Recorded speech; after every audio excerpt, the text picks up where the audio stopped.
Aujourd'hui, on a du plaisir sans modération avec Distilled.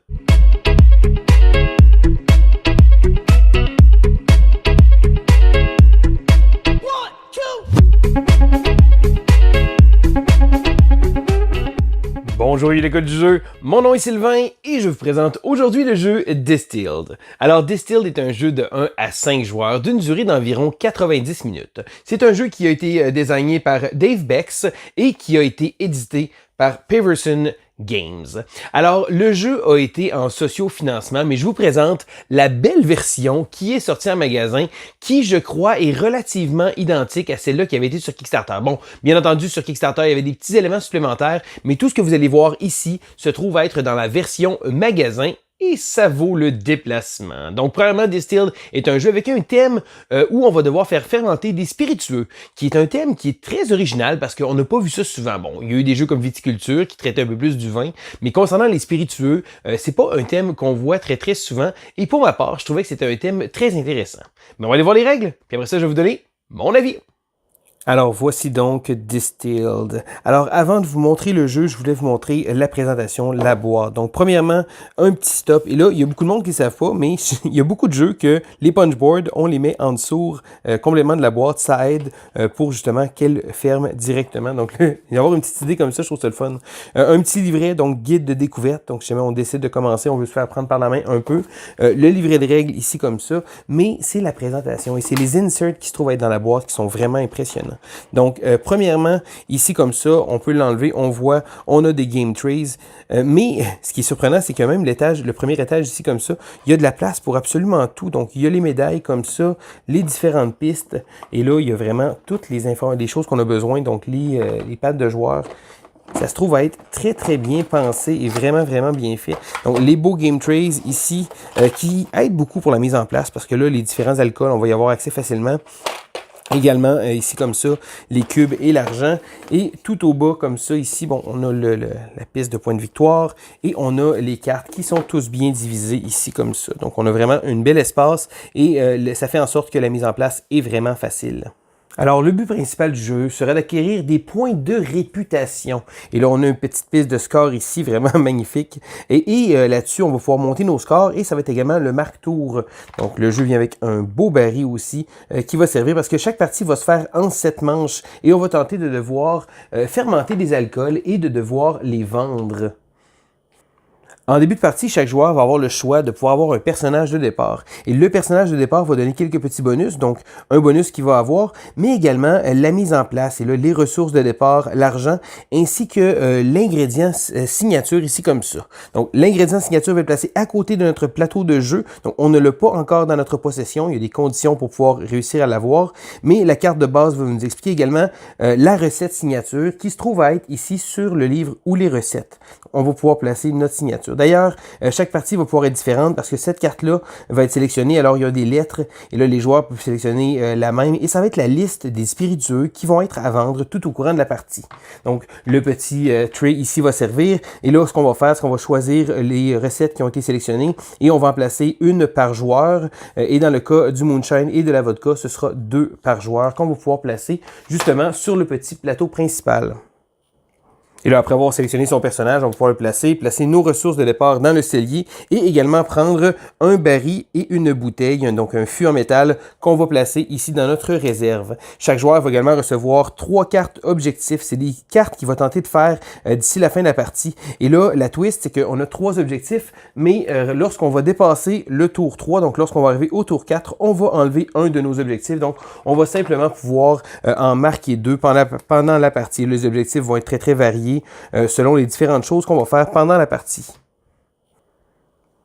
Et là, chacun de ces rondes-là va se dérouler de la même façon en plusieurs phases. Alors, il va y avoir 4 phases lors du tour. La première étape va être la phase de marché. Donc, c'est là qu'on va pouvoir aller acheter avec notre argent dûment acquise. On va pouvoir aller chercher des équipements ici, des ingrédients et des améliorations de distillerie. Et là, le produit va être marqué ici comme ça. Il va avoir un montant en argent et ça va pouvoir servir justement pour bonifier les différents alcools qu'on va pouvoir faire. On a également accès au marché principal. Et là, le marché général ici, qui se trouve être des cartes de base. Donc, des cartes qui vont servir tout au courant de la partie. Donc, de l'eau, de la levure et également différents sucres qu'on va pouvoir aller chercher. La petite twist, c'est lors de la phase de marché, chaque joueur va pouvoir sélectionner, faire un achat. Et là, ça va passer à l'autre joueur, etc. Jusqu'à temps que tous les joueurs aient passé. On peut acheter seulement 2 cartes de marché. Là, souvent, les cartes vont être assez intéressantes parce que c'est des cartes de base. Mais par exemple, la levure coûte 0 et lorsqu'on va l'acheter, on va gagner immédiatement de l'argent.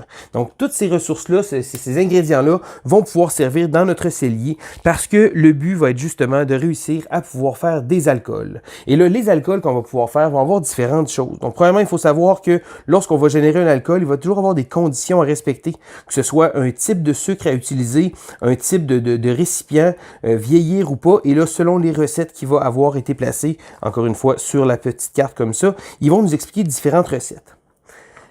Lorsqu'on va distiller, on ne sera pas nécessairement obligé de suivre une recette en particulier. Ce qu'on va faire, c'est qu'on va mettre les choses dans notre baril. Et là, ce qu'on va faire, c'est qu'on va sélectionner toutes les cartes de notre cellier. Donc, par exemple, j'ai décidé d'aller chercher, j'avais de l'eau ici, comme ça, et au moins un sucre. Bon, hein? Alors, on y va avec la base. Donc, lorsqu'on va arriver à distiller, ce qu'on va faire, c'est que dans notre washback, et là, selon si jamais les gens qui connaissent un peu plus la fermentation de l'alcool, on va être obligé de mettre toujours au moins une levure ou plusieurs. On va devoir mettre au moins un sucre, ou on peut en rajouter comme on veut, et aussi de l'eau. Et là, c'est les 3 ingrédients principaux qui vont servir pour notre alcool. Chaque fois qu'on va placer un sucre, on va également pouvoir prendre une carte alcool ici comme ça, qui va venir faire en sorte que notre spiritueux va valoir un peu plus cher. Et là, il nous explique aussi que l'alcool peut servir comme de l'eau ou encore comme de la levure. Et là, ce qu'on va faire, c'est qu'on va brasser les cartes. Et c'est la petite twist intéressante de la distillerie parce que comme les gens qui connaissent ça, je m'y connais pas vraiment, mais les premières batches qu'on va pouvoir sortir et les dernières sont souvent très mauvaises. Donc, on va retirer la carte du dessus et la carte en dessous. Et là, on va les replacer dans notre cellier comme ça qui vont pouvoir servir. Donc, ces cartes-là vont avoir été notre alcool qu'on va avoir réussi à faire. Donc là, on va devoir essayer de regarder si on peut lui attacher une étiquette en tant que telle. Le moonshine et la vodka sont les 2 trucs de base parce que il y en a un que c'est si on n'a pas de sucre du tout et l'autre, ça prend n'importe quel sucre. À ce moment-là, on va pouvoir créer, si on le désire, de la vodka avec notre mélange ici comme ça. Mais au courant de la partie, on va pouvoir aller chercher des nouveaux alcools. Et là, les alcools sont divisés en bronze, argent et or et ce sont des petits cubes qu'on va devoir acheter. On va payer de l'argent lors de la phase marché pour aller chercher des cubes. Et lorsqu'on va avoir le cube de la recette, on va pouvoir le placer. Donc, à partir de ce moment-là, on peut créer justement ce label-là si on réussit à avoir la bonne recette. Et là, les recettes vont nous donner également des points de victoire et des points de renommée ici comme ça qui vont pouvoir servir. Donc, après avoir pris notre alcool qu'on a fermenté, on va devoir choisir un label. Donc, en l'occurrence, si j'ai un sucre, donc je vais choisir de la vodka. Et là, ce que je vais faire, c'est que je vais prendre le petit marqueur ici et c'est une étiquette. Les étiquettes nous rappellent également là, comment ça fonctionne. Donc, la vodka ici, comme ça, je vais devoir avoir le choix. Donc, certains alcools, on peut les garder. Donc, on voit ici le petit marqueur ici comme ça qui sert de du vieillissement. La vodka, elle doit être vendue non vieillie. Donc, après avoir justement fait un spiritueux. Donc, on va toujours avoir un type également. Donc, notre vodka était dans un baril de fût en métal. Donc, j'ai choisi le baril de fût en métal. J'ai mis les choses comme ça. J'ai apposé une étiquette. Et là, j'ai 2 choix. Donc, si jamais ça n'aurait pas été de la vodka, j'aurais pu le placer dans mon cellier de manière à le faire vieillir. Pourquoi on voudrait ça? C'est parce que ça va rajouter des cartes d'arôme et ça va faire en sorte que le spiritueux va pouvoir être vendu plus cher. Il va également marquer un bonus de points de victoire selon les cartes de vieillissement. Mais dans le cas de notre vodka, malheureusement, on ne peut pas faire ça. Donc, ce qu'on va faire, c'est qu'on va ensuite passer à la prochaine phase, la phase de vente. Si jamais j'aurais eu un alcool dans mon cellier, j'aurais pu choisir de le laisser là, qui puisse recevoir de la saveur. Mais là, je vais choisir de faire une vente et je vais vendre ma vodka.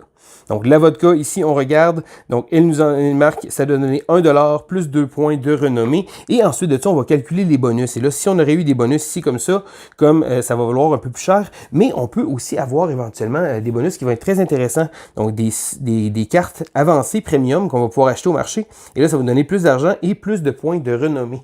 Donc, on va tenter de devoir réussir à fabriquer des spiritueux qui vont être très lucratifs. Donc, après l'avoir vendu, on va avoir calculé l'argent et on va pouvoir placer le label sur un des bonus de partie en haut. Chaque joueur va avoir son petit tableau et, exemple, si on le place ici, je vais recevoir 5$.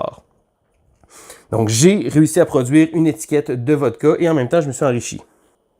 Bien entendu, plus la partie va avancer et plus les différentes étiquettes vont se faire rares. Parce que dans le cas d'une partie à 2 joueurs, il y a seulement 2 étiquettes de chacune des alcools spéciaux ici comme ça. Donc, on va devoir essayer de compétitionner. Si jamais on n'a pas l'étiquette, donc on va quand même pouvoir vendre, mais on ne pourra pas la placer pour pouvoir avoir le bonus.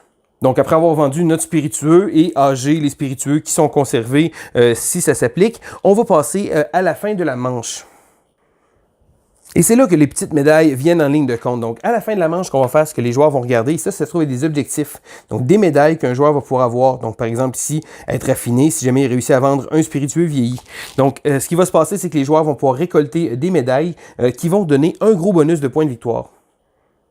Donc, tous les rounds vont se dérouler de la même façon et l'arrière du livre de règles nous l'explique. La phase marché, ensuite de ça, la phase de distillation où on va placer les cartes dans le washback. Donc, il nous explique ça. La phase de ventre dans l'ordre de tour, la phase de vieillissement et la fin de la manche. Donc, on va continuer comme ça 7 fois jusqu'à temps qu'on arrive à la fin de la partie où on va faire des points de victoire. Donc, on va donc procéder au décompte final. Donc, après la 7e manche, on va calculer, bon, s'il nous restait des spiritueux en cave, mais également les collections de bouteilles. Parce que les bouteilles qu'on va pouvoir aller chercher dans le marché comme ça, différents équipements, les bouteilles vont avoir également une petite information pertinente. Ça se trouve être un logo ici comme ça qui va avoir. Donc, dans le cas ici de celui-là, ça va être le logo de l'Amérique et certains vont avoir un petit icône comme ça. Ça va être celui-là de votre carte initiale. Donc, il y a des petits logos comme ça à surveiller. Et si on réussit à faire des collections de bouteilles, selon le nombre de bouteilles de la même origine qu'on va avoir accumulé, on va pouvoir marquer des points de victoire. On a également un bonus si on a au moins une bouteille de 3 origines différentes. Ensuite de ça, on va compter les points de victoire des améliorations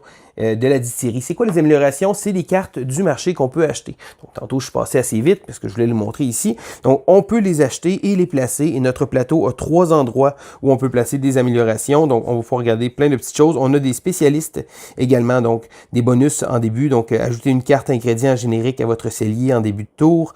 Et là, chacune des cartes va avoir des bonus comme ça.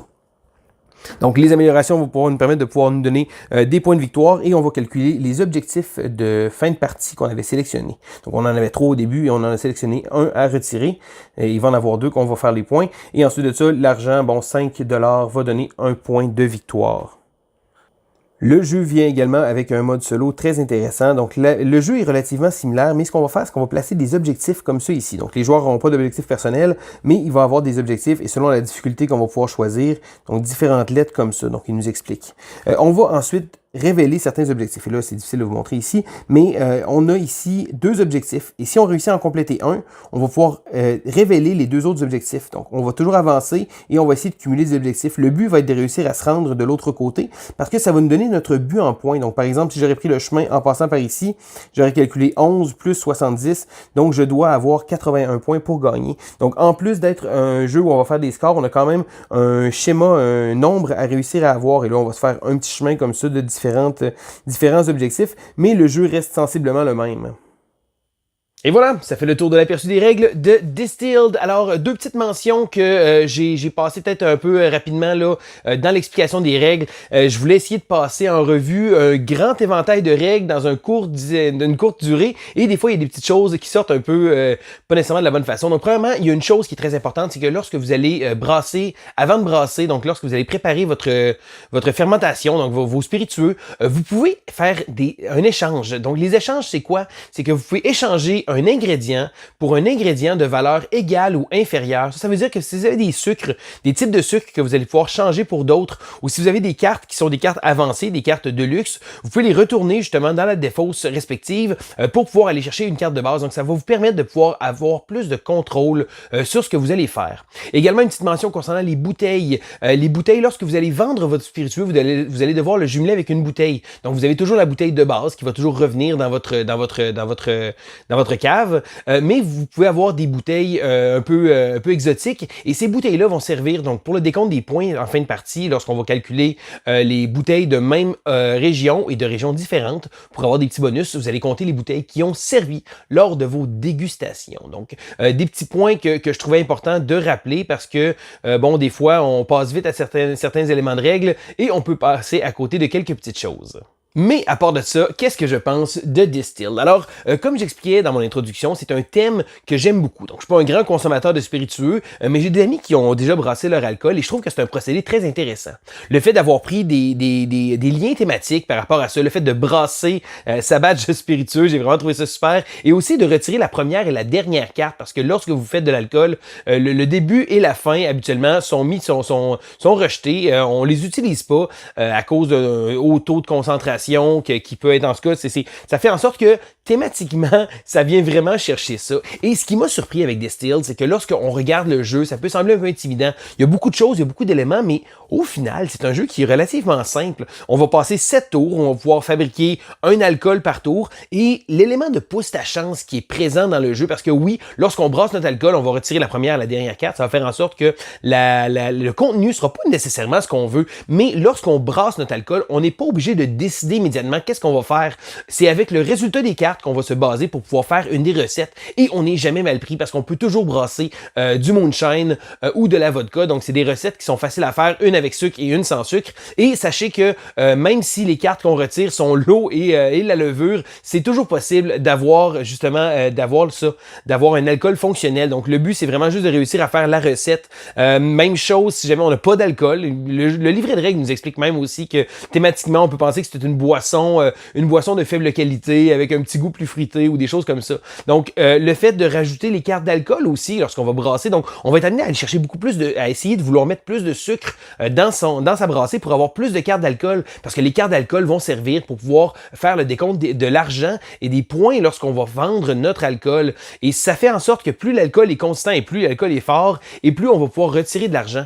L'idée aussi de jumeler ça avec une bouteille spéciale qui des fois va nous donner des bonus de points de victoire lorsqu'on va vendre notre alcool, le fait qu'on peut décider de le faire vieillir, mais c'est pas tous les alcools qui peuvent se faire vieillir. Habituellement ça va être dans un baril, donc là il y a également les types, il y a des jarres aussi, là j'en ai pas trop parlé non plus. Il y a les barils et les jarres qui sont utilisés pour pouvoir placer nos choses. Il y a les tonneaux aussi, pas les tonneaux, mais les barils, les tonneaux et les jarres, c'est ça. Donc c'est les différents éléments qu'on va pouvoir avoir, mais le jeu vient chercher une tellement bonne iconographie parce que sur chacune des petites recettes, on a exactement qu'est-ce que ça prend. Donc le jeu est visuellement très très bien fait. On a également beaucoup de choix sur les améliorations, les équipements spéciaux qu'on va pouvoir aller chercher, mais également les ingrédients. Et oui, il y a une petite part de hasard avec le marché qu'il va avoir là, mais j'ai trouvé que le jeu était très très intéressant du fait que on n'a pas l'impression de perdre notre temps, et si jamais on décide de pas vendre un alcool à ce moment-là, oui, on peut juste en vendre un par tour, mais on peut faire une dégustation, donc perdre des points de victoire pour retirer un peu d'argent parce que l'argent est très très serré, donc c'est très très tight comme économie. Il faut qu'on réussisse à bien l'utiliser le plus possible, et même à la fin de la partie, si on n'a pas vendu un alcool, eh bien on va quand même faire des points de victoire. Donc c'est certain qu'on n'aura pas des bonus avec les arômes, les choses comme ça, mais on n'a pas tout perdu non plus. Parlant des arômes, j'ai trouvé ça drôle parce que des fois, on sait pas qu'est-ce qu'on va avoir, on sait pas la valeur non plus en argent de l'arôme, mais des fois, c'est assez drôle. Je suis tombé sur un vin avec un goût de pneu qui m'a pas donné un gros bonus. J'avoue que j'ai trouvé ça assez drôle, l'idée d'avoir des arômes différents et d'avoir des arômes qui soient un peu discutables des fois. J'ai vraiment trouvé que ça donnait beaucoup de cachet. Donc, je jumelais à ça une belle production, un jeu qui s'apprend bien. C'est un jeu que moi, personnellement, j'ai bien aimé.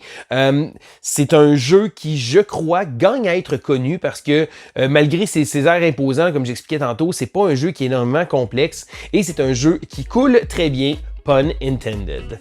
Donc, si jamais ça vous intéresse, je vous invite à jeter un coup d'œil à Distilled. Et si jamais vous y avez joué, je vous invite à écrire dans les commentaires qu'est-ce que vous pensez du jeu. Donc, c'était Sylvain pour l'école du jeu et on se dit à la prochaine!